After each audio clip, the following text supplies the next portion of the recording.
Hello दोस्तों, अस्सलाम वालेकुम। अर्जेंटीना का share from YouTube channel applied chemistry. दोस्तों, आज का हमारा टॉपिक जो है वो concepts of acids and base. आज हम पढ़ेंगे एसिड एंड बेस के बारे में। जो मुख्तलिफ साइंटिस्ट थे उसने अपने जो है मुख्तलिफ जो है आइडियाज पेश किए एसिड और बेस के बारे में। आज हम पढ़ेंगे theories of acid and base from the matric class STB book chapter number 2 acid base and salts. आज का हमारा टॉपिक है Arrhenius theories of acid and base. Arrhenius theories जो देने वाला एक साइंटिस्ट था जिसका नाम क्या था, स्वानकी अरेनियस। स्वानकी अरेनियस एक ऐसा साइंटिस्ट था जिसने जो है 1888 में जो है उसने क्या पेश की, एक थ्योरीज पेश की एसिड और बेस के बारे में। एसिड और बेस के बारे में उसने अपने नजरिया बताए कि एसिड और बेस होते क्या हैं। तो उसने बताया कि acid, according to this theory, acid क्या होते हैं, the substance which produce H+ ion when dissolved in water। Arrhenius बता रहा था कि एसिड ऐसे सब्सटेंस होते हैं जब उसको हम वाटर में डिसॉल्व करते हैं कि वो हमें क्या देते हैं, H+ आयन देते हैं। तो उसे हम क्या कहते हैं, अरेनियस एसिड कहते हैं। क्या कहते हैं, Arrhenius acid. Acid are the substance which produce H+ ion when dissolved in water। Acid ऐसे सब्सटेंस होते हैं जब उसको हम वाटर में डिसॉल्व कर रहे हैं तो हमें क्या देते हैं, H+ आयन देते हैं। उस सब्सटेंस को हम क्या कहते हैं, वह अरेनियस एसिड्स कहते हैं, जो कि अरेनियस उसके बारे में बताया था। उसके बाद इधर देखें कि हमारा नाइट्रिक एसिड है।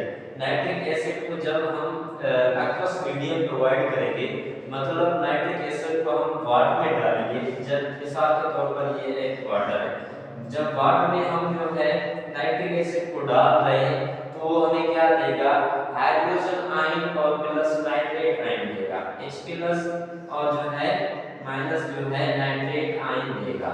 तो ये हमारा क्या है, H+ आयन aqueous फॉर्म में मिलेंगे, नाइट्रेट आयन जो है वो भी aqueous फॉर्म में मिलेंगे, एक इसमें मिलेंगे हमें वाटर में मिलेंगे। तो इसे हम क्या कहते हैं, अरेनियस एसिड। बस आपको ये याद रखना है, the substance which produce H+ ion when dissolved in water is called Arrhenius acid. उसे हम क्या कहते हैं, अरेनियस एसिड कहते हैं। उसके बाद दोस्तों हमारा होता है कि बेस। बेस क्या होता है, the substance which produce OH ions when dissolved in the water।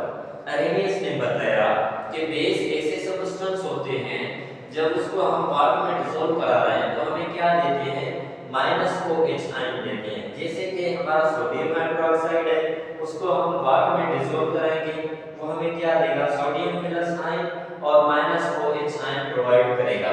तो इसे हम क्या कहेंगे, अरेनियस बेस कहेंगे। क्या कहेंगे, अरेनियस बेस कहेंगे।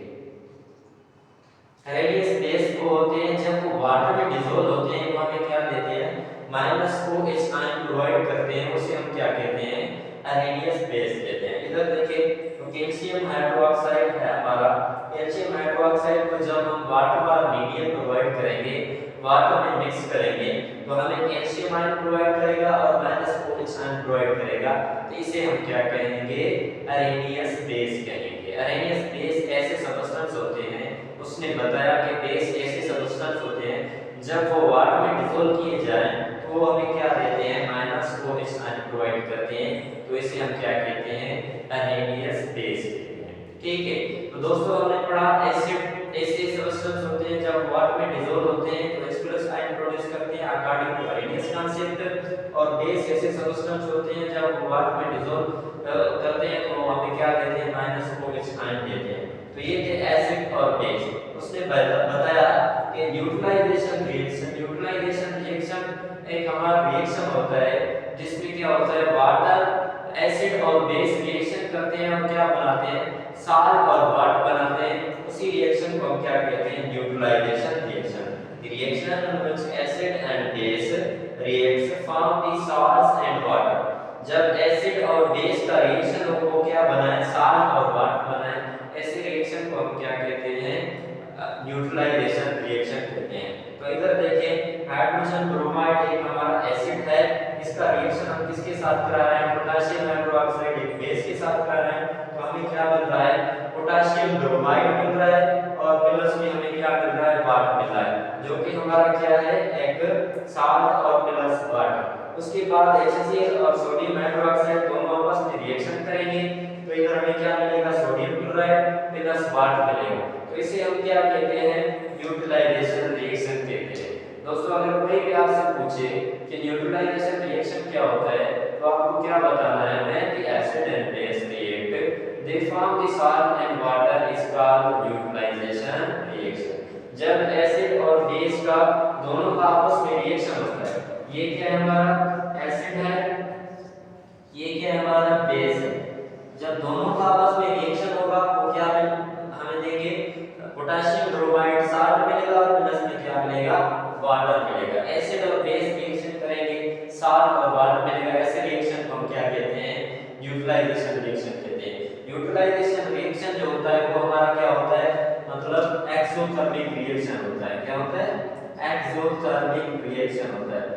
एक्सोथर्मिक रिएक्शन हमारा वो रिएक्शन होता है, ऐसा रिएक्शन जिसमें हमारा जो है हीट क्या हो, रिलीज हो, ऐसे रिएक्शन को हम क्या कहते हैं, एक्सोथर्मिक रिएक्शन। तो इधर देखें एसिड और बेस का क्या होगा, रिएक्शन होगा, साल्ट और वाटर प्रोड्यूस होगा, ये जो है वाटर वो गैसियस फॉर्म में क्या हो जाएगा, इवापोरेट हो जाएगा, एनर्जी क्या हो जाएगी, रिलीज हो जाएगी।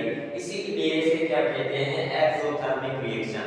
साल्ट और वाटर जो है, साल्ट बनेगा, साल्ट जो है कंटेनर के नीचे रह जाएगा और जो हमारा वाटर जो है वो इवापोरेट हो जाएगा, गैसियस फॉर्म में कन्वर्ट हो जाएगा, हमारी एनर्जी जो होगी वो क्या हो जाएगी, रिलीज हो जाएगी। तो इसलिए इसे क्या कहते हैं, एक्सोथर्मिक रिएक्शन कहते हैं, क्योंकि इसमें क्या होती है, हमारी हीट रिलीज होती है।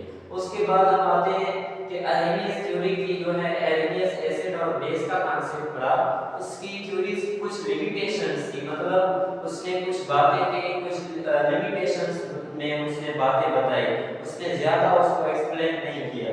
उसकी लिमिटेशन ये थी कि hydrogen ion does not exist in water. वो बता रहा था कि हाइड्रोजन आयंस होते हैं वो वाटर में एग्जिस्ट नहीं करते। ये बता रहा था हाइड्रोजन ये आयन है, ये फ्री वाटर में एग्जिस्ट नहीं कर सकती। जब वो वाटर के साथ मतलब वाटर में मौजूद होंगी तो वाटर के साथ रिएक्शन करके क्या बनाएंगे, हमारी हाइड्रोनियम आयन बनाएंगे। उसके बाद ये साइंटिस्ट जो हमारा अरेनियस साइंटिस्ट था, उसकी थ्योरी की ये लिमिटेशन थी, उसने सिर्फ बताया कि एसिड वो सब्सटेंस होते हैं जो हमें H+ आयन देते हैं, जब वो वाटर में डिसॉल्व होते हैं उसे हम क्या कहते हैं, एसिड कहते हैं। और बेस के बारे में बताया कि बेस ऐसे सब्सटेंस होते हैं जब वो वाटर में डिसॉल्व होते हैं वो हमें क्या देते हैं, -OH आयन प्रोवाइड करते हैं। लेकिन ऐसा नहीं था, बाद में कुछ साइंटिस्ट आए, उसने बताया कि ये जो है अरेनियस जो है ये कुछ गलत बात कर रहा है। फिर उसने जो है उसको क्या किया, करेक्ट किया, उसको करेक्ट एक्सप्लेन किया। उसने मतलब जो है बताया था कि एसिडिटी बेसिसिटी का उसने कांसेप्ट नहीं दिया। Without H+ ion, without OH ion, he could not explain the acidity of carbon dioxide. उसने कार्बन डाइऑक्साइड की एसिडिटी नहीं बताई, जो कि विदाउट H+ आयन हमारा क्या है, जो है एसिड इन नेचर है। उसके बाद जो है he could not explain the basicity of ammonia. उसने अमोनिया की बेसिसिटी नहीं बताई, जो कि हमारा विदाउट OH आयन हमारा क्या है, बेस है। उसके बाद जो है this theory was only valid in aqueous solution। उसकी थ्योरी किस में वैलिड थी, सिर्फ aqueous solution में वैलिड थी। मतलब वाटर में जब एसिड और बेस को हम डिसॉल्व कर रहे थे तो वो क्या दे रहे थे, H+ आयन और OH आयन जो है हम प्रोड्यूस कर रहे थे। उसकी जो थ्योरी थी सिर्फ aqueous solution में, मतलब वाटर वाले सॉल्यूशन में क्या थी, वैलिड थी। तो दोस्तों ये था हमारा जो है आज का topic, Arrhenius theories of acid and base. उम्मीद है कि आपको अच्छी तरह समझ में आ गया होगा। तो दोस्तों कोशिश करें इस चैनल को लाइक और सब्सक्राइब और शेयर करें। तो हमारी कोशिश ये है कि बेहतर से बेहतर इधर जो है लेक्चर प्रोवाइड करें जो आपकी एग्जामिनेशन की प्रिपरेशन के लिए हेल्पफुल साबित हो, और आपकी यूनिवर्सिटीज की जो एंट्री टेस्ट होती है उसमें भी वो हेल्प हेल्पफुल साबित हो। थैंक्स।